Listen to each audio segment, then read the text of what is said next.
En nombre del Padre, del Hijo y del Espíritu Santo. Amén.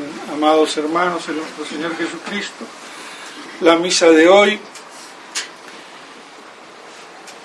del nombre de Jesús, que se dice el domingo que caiga entre el 2 y el 5 de enero, y si no hay un domingo, pues se dice el 2 de enero.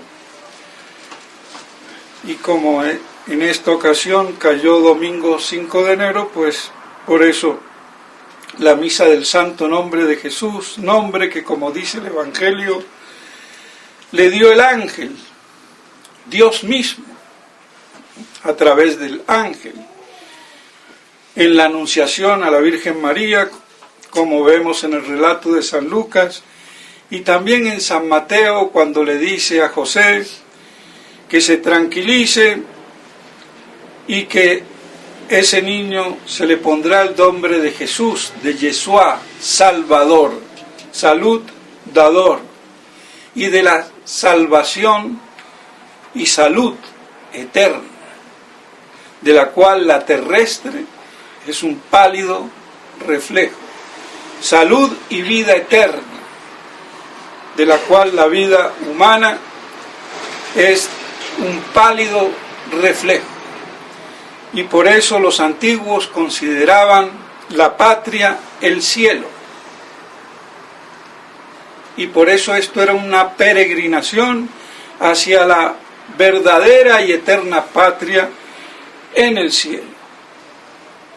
Mucho antes que la patria terrestre, que el concepto tampoco existía en aquella época. Existía el Imperio Romano o la nación judía, pero el concepto de patria, que yo sepa, pues, como tierra de los padres, de los ancestros, no estaba, por lo menos, si no me equivoco, tan bien delimitado como hoy podemos tenerlo.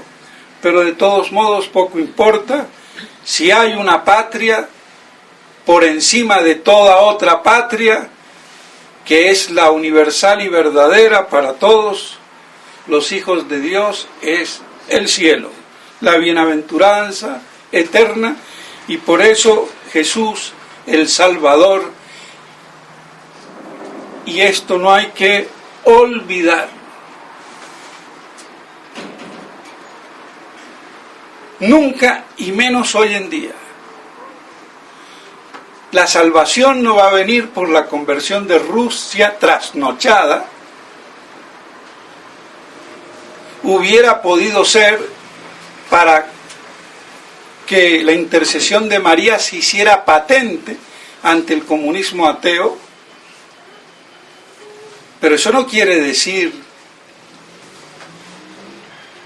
más de lo ahí propuesto, como se ha magnificado. Se convertía Rusia y se acabaron los problemas del mundo. ¿Y qué pasa con el liberalismo?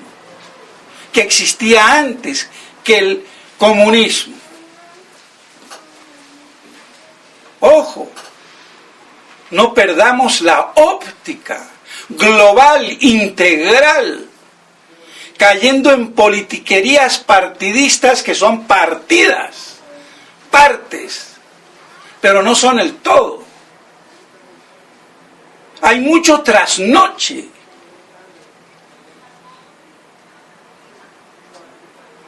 Mucha ideología barata.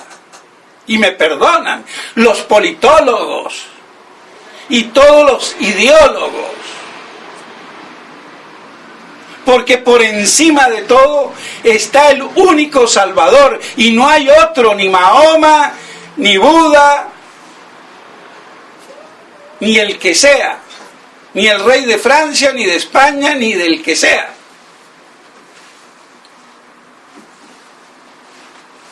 Sino en Jesucristo, el Mesías Salvador.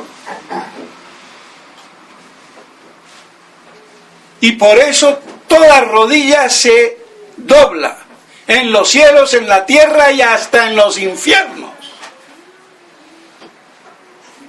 No hay otro Salvador. Entonces eso debe de quedar bien claro y por encima de todo. Tan importante era el nombre de Jesús, que al principio, como relatan los hechos, se bautizaban, los apóstoles bautizaban en el nombre de Jesús, no bautizaban en el nombre de la Trinidad.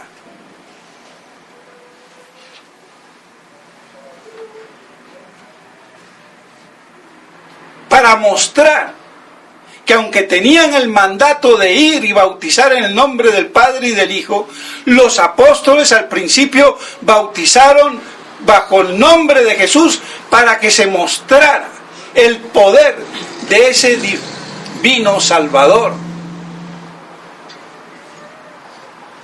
Y era válido el bautismo, hoy sería inválido. Pero ¿cómo pudo ser eso? Por inspiración divina.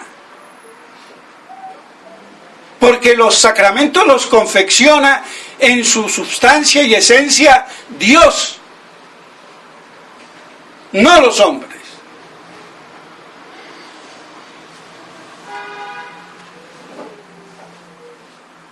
Entonces, por permisión divina, para mostrar, aunque estaba el mandato de bautizar en nombre de la Santísima Trinidad, Padre, Hijo y Espíritu Santo, no obstante, por un privilegio excepcional, los apóstoles bautizaron en el nombre de Jesús. Y hoy, claro, por supuesto, después de los apóstoles, eso quedó ya clausurado. Sería inválido, porque algún tontito podrá pensar entonces que voy de nuevo y me hago el Quijote, porque hay mucho quijotismo en la tradición.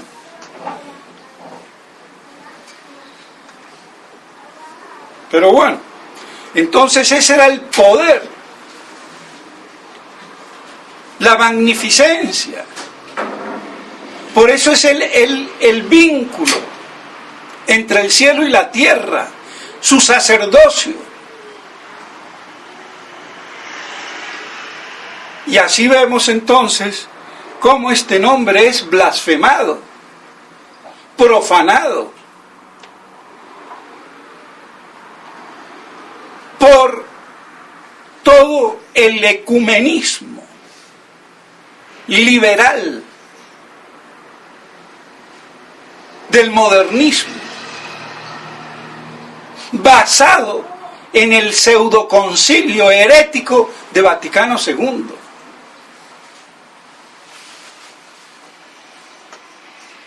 La libertad religiosa, la libertad de conciencia, para creer en el monigote de Dios que mi estúpida conciencia tenga a bien adorar. Y si se me da la gana, adoro a la monachita o a la vaca de allá del Turquestán.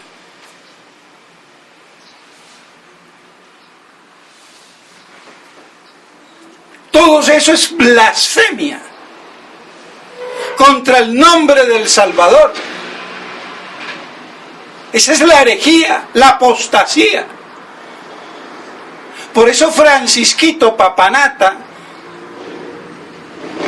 rata de alcantarilla, aunque no sea Ratzinger, que esa era otra rata, yo no soy de esos sacerdotes que me vengo a abrir los ojos con Francisquito. ¡Ojo! Aquí desde la formulación Urbi et Orbe de la clausura del Vaticano II en el discurso de Pablo VI el 7 de diciembre del 65, proclamando la religión del hombre, ahí no hay reversa.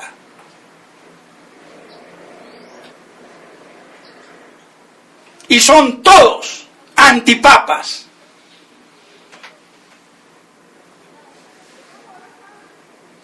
Y ateniéndose al juicio de la Iglesia, que representa, entre otros, el cardenal y santo San Roberto Belarmino, que no es un monigote ni una opinión equiparable a las estúpidas de un tal Piggy o de un tal Buix y de los idiotas útiles que después la magnifican.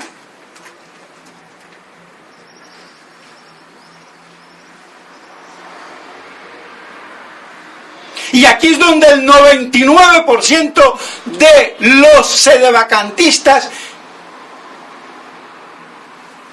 caen en el error, porque son tan papólatras como los antisedevacantistas al estilo de la Fraternité o de Smithberger, Felé y compañía.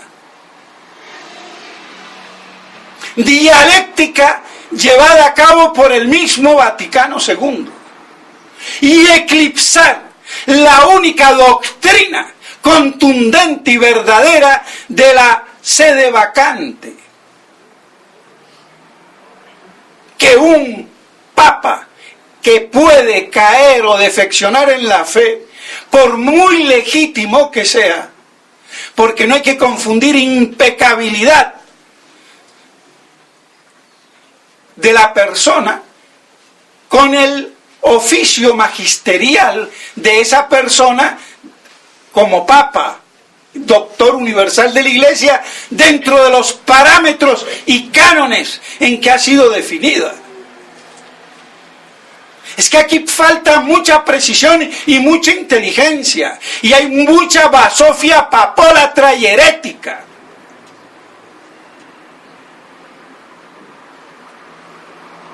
Entonces esto se eclipsa. Y tanto los sedevacantistas viscerales y fideístas y los antisedevacantistas y sedevacantistas igualmente viscerales y deístas se contraponen dialécticamente en las antípodas del mismo error de base y principio. Y la estupidez de la tesis de Gerard Deslauriers, otra tontería más que él mismo, poco antes de morir, escribió de puño y letra que tenía grandes errores. Y aquí es donde don Ricosa, con su Mater Boni Concili, tergiversa. Y él fue el gran promotor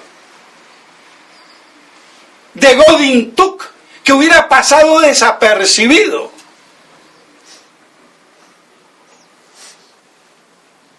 Con la misma muerte de Gerard Deslauriers, que se hizo ordenar por él. Pero Godin Tuc hubiera quedado como el loquito medio modernista que hizo el Palmar de Troya. Y después todos los adefesios de consagraciones. Por eso la gran responsabilidad de Gerard Deslauriers. Y de Ricosa, que es el que ponderó esto. Y él, cuando se salió de Con, porque éramos amigos, nos conocimos personalmente.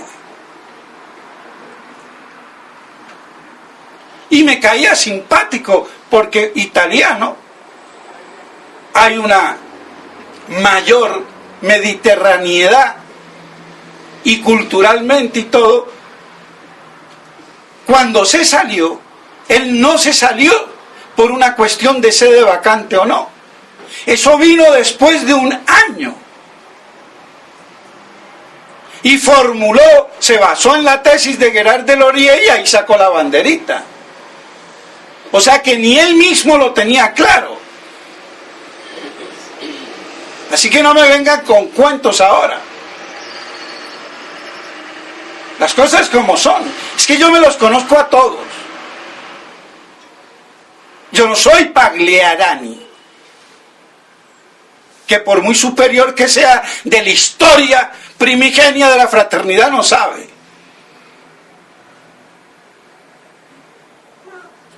Así que no sé cómo va a gobernar mucho.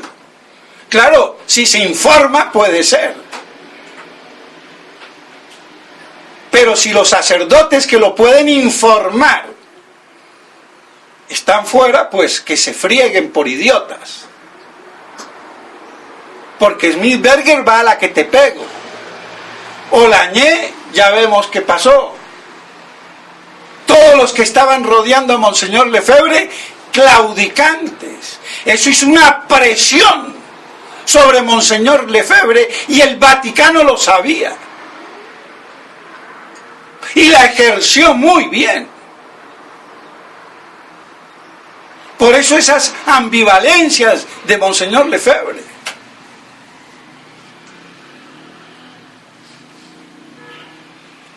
Y como temperamentalmente no era un sirio español a los Santiago Matamoros, sino francés, pues bueno, ¿qué quieren? Esa es la gran diferencia también cultural que hay que tener en cuenta, porque somos hombres de carne y hueso.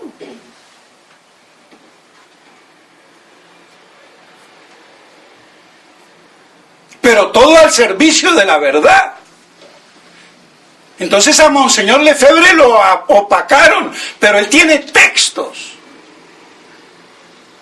donde habla de la sede vacante sin querer definirlo, porque tampoco él se creía el Papa, como muchos lo acusaban, a propósito para bajarlo.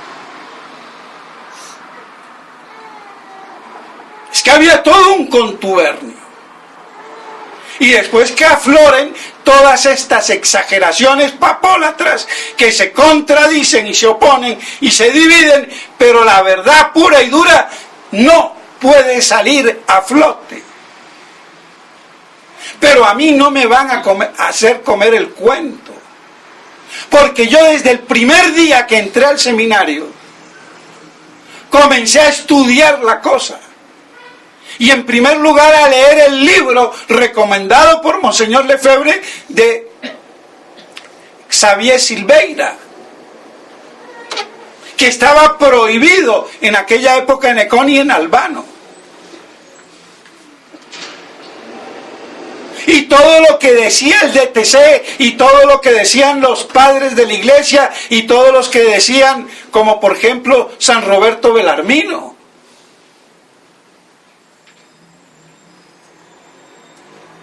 Entonces no había que inventarse ninguna tesis, como Gerard de Laurier, que después humildemente confiesa de enormes errores.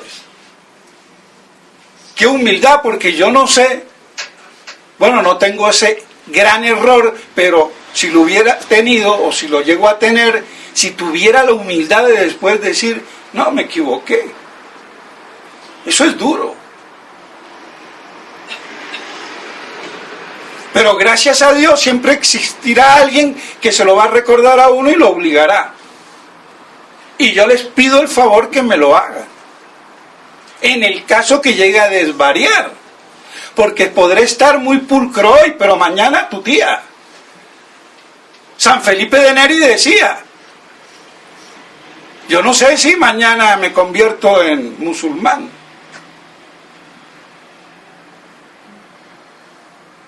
Terrible. Y qué gran santo. O sea que nadie tiene garantizada la verdad. Ni aún el Papa, fuera de los parámetros ex cátedra. O cuando en el magisterio ordinario universal de toda la iglesia, que son todos los obispos, con el Papa a la cabeza, así lo dicen. Pero que no hay que confundir, porque también esto confunden y hacen de la infalibilidad del magisterio universal de la iglesia con la del Papa solo ex cátedra.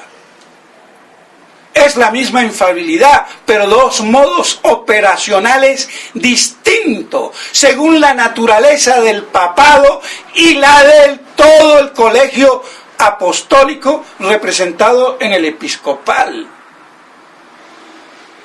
Y son los mismos sedevacantistas franceses los que no han permitido que ni lo que yo he escrito de la infalibilidad y el magisterio, ni de la consideración de la sede vacante, que sea traducido al francés y publicarlo. Hay un boicot. Y me los conozco bien.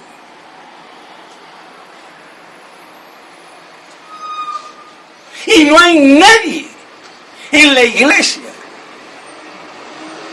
de poner los puntos sobre las íes. Así que ustedes, mis estimados hermanos y todos los que escuchan, tienen un gran privilegio. Y esto no me lo pudo refutar ni la fraternidad ni Smith-Berger, que me hacía el trabajo de zapa por detrás.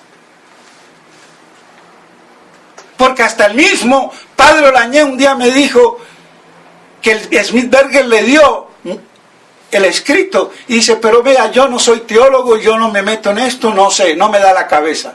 Tuvo la humildad de decirlo. Pero ni Smith-Berger ni nadie,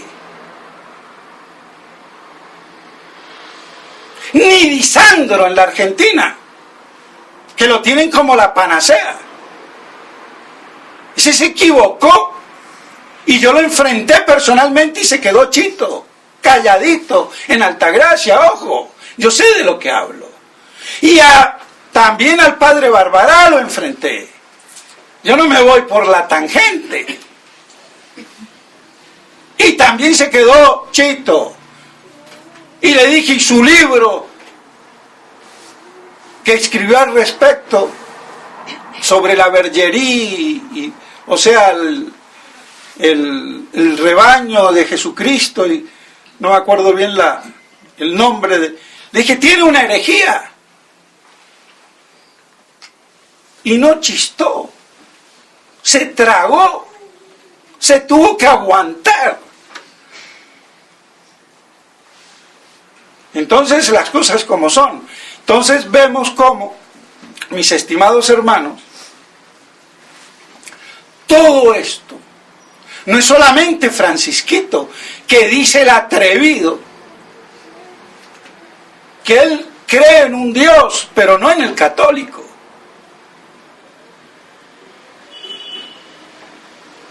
Entonces, si no cree en el Dios católico, no cree. Los judíos creen en Dios, los maometanos creen en Dios.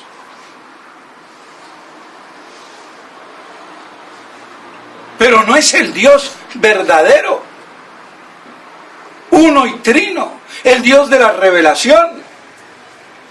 Es el Dios de la tergiversación de la ley de Moisés, que es muy distinto. Y el Islam, que no es más que la judaización de esos pueblos nómades del desierto, judaizados. Por eso se circuncidan, por eso tienen a Abraham y están en Jerusalén, ahí donde está justamente donde hubo el sacrificio de Abraham. Y tienen una mezquita.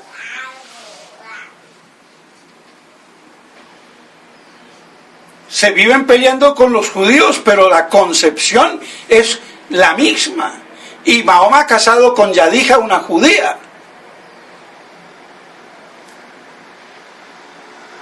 Y no sigo hablando del Corán, que ni lo escribió él.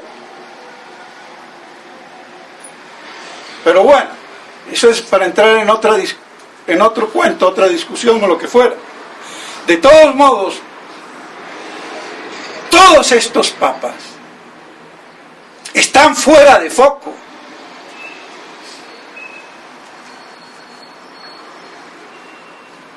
Porque no reconocen el nombre único y exclusivo del Salvador. Si yo soy ecumenista, a la manera herética, porque hay un ecumenismo de universalidad en la verdad y en el nombre de Jesús, pero no el ecumenismo que pone en igualdad de condiciones todos los dioses, creencias y credos, que es muy distinto. La libertad religiosa.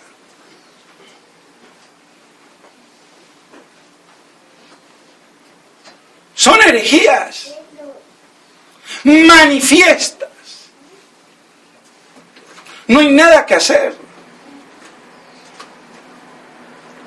Por eso eso esto es una apostasía universal. Entonces es el nombre de Jesús el que nos recuerda y nos confirma en la verdad, en la tradición sacrosanta de 2000 años de tradición. No es de ahora. Entonces ese es nuestro bagaje religioso, cultural y dogmático.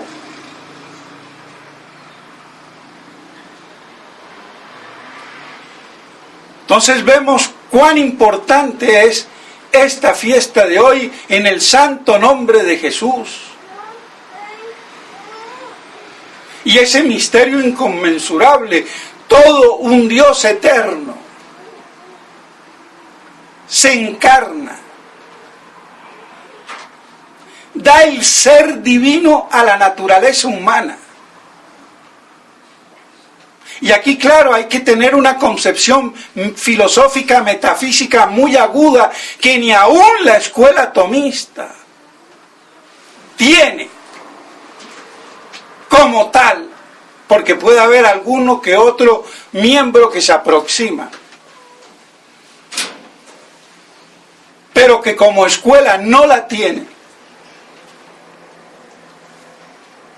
para poder predicar cómo se comunica el ser divino a una naturaleza humana creada.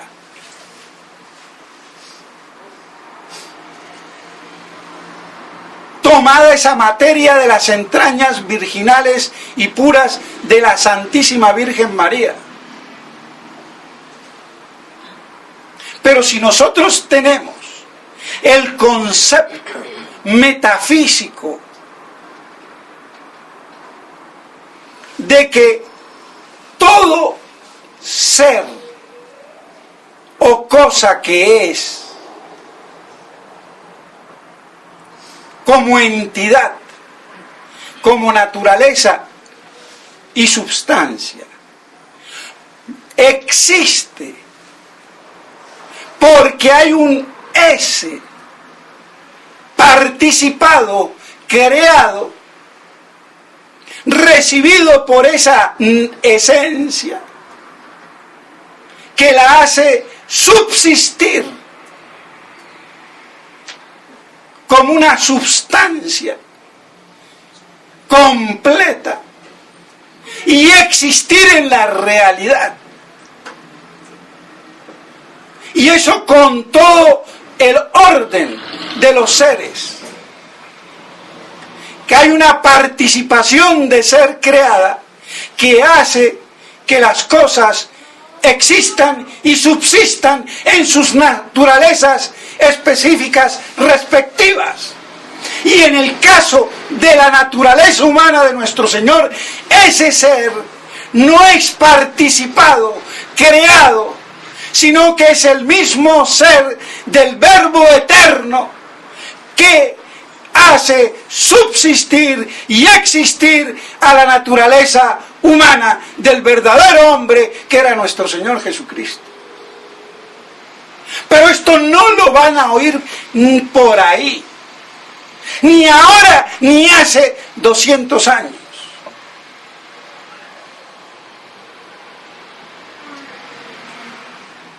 Pero esa sería la medio explicación sintetizada para medio barruntar el misterio. Y el mismo padre Patford del Angélico, que tiene la unité de lettre de nuestro Señor Jesucristo, la unidad del ser en nuestro Señor Jesucristo, que era de la escuela tomista, que se formula tortuosamente muchos problemas, porque claro, para desechar toda esa basofia de teología y de filosofía, para poder él más o menos llegar a que en Cristo había un solo ser divino, sin el ser humano, el ese, y al cual llega, pero tortuosamente y sin comprender el significado del esse utactus scendi, que como dije hace ser a todo porque es participado, pero como éste no tenía idea de la participación, entonces estaba trabucado. Y tengo 2 cartas de él. E iba a hablar con él. Pero como él, con Fabro, no quería saber mucho, por el gullo de escuela, entonces no le encajaba bien la cosa. Y se quedaba a medias. Y como buen francés. Entonces, de todos modos, vemos cómo en nuestro Señor, ese ser que en todo lo demás es por participación y que hace subsistir y existir a todas las sustancias y cosas creadas que son, en Cristo ese ser ya no es participado ni creado, sino que es el mismo ser divino de la segunda persona de la Santísima Trinidad, que infundido en esa naturaleza humana que él asume, la hace subsistir también como verdadero hombre. Entonces nuestro Señor tiene existencia humana, pero no persona humana. Y esto es lo que aún el mismo padre Castellani, en el libro de Catecismo para Adultos, mete la pata. Como buen jesuita. Y si nombro un Castellani, imagínense de ahí para abajo. Decía que Cristo no tenía existencia humana. Y si no tenía existencia humana, entonces era un fantasma. Como muchos heréticos han pensado, que esa carne era un fantasma. Eso no era realidad, la encarnación no existió. Tiene existencia, pero es que confunde ser como acto con existencia o producto de poseer la esencia, ese acto de ser.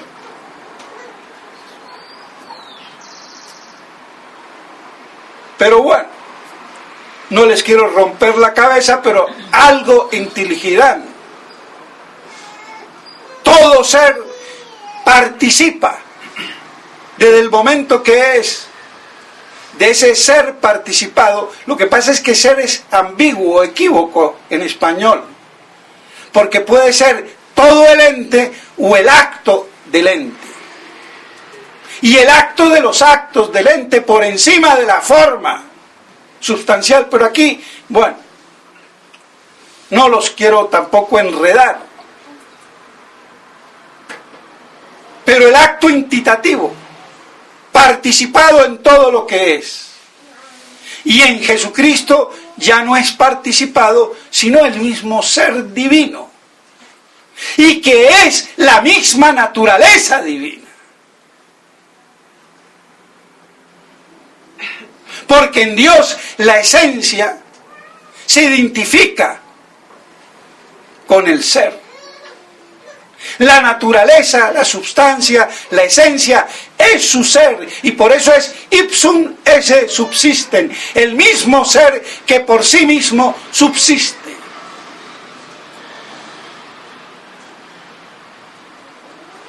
Y estas son consideraciones filosóficas elementales, que son el patrimonio también de la teología. Y por eso la filosofía es servidora de la teología. Pero la teología necesita de esta servidora. Pues bien, entonces vemos así cómo estos misterios son tan amplios y profundos que ninguna inteligencia los puede abarcar. Todas estas son medio explicaciones, como las que ha dado Santo Tomás, para medio entender, y que él, cuando vio por intuición divina, favorecido por el Señor, ya no quiso escribir más, le parecía paja, quería romper su obra. Pues eso nos da una idea entonces de lo relumbrante y misterioso de Dios. Pero por la fe nosotros debemos mantenerlo y conservarlo. Y por eso no dejarnos diluir con este falso ecumenismo herético que niega la supremacía absoluta de Jesús el Salvador.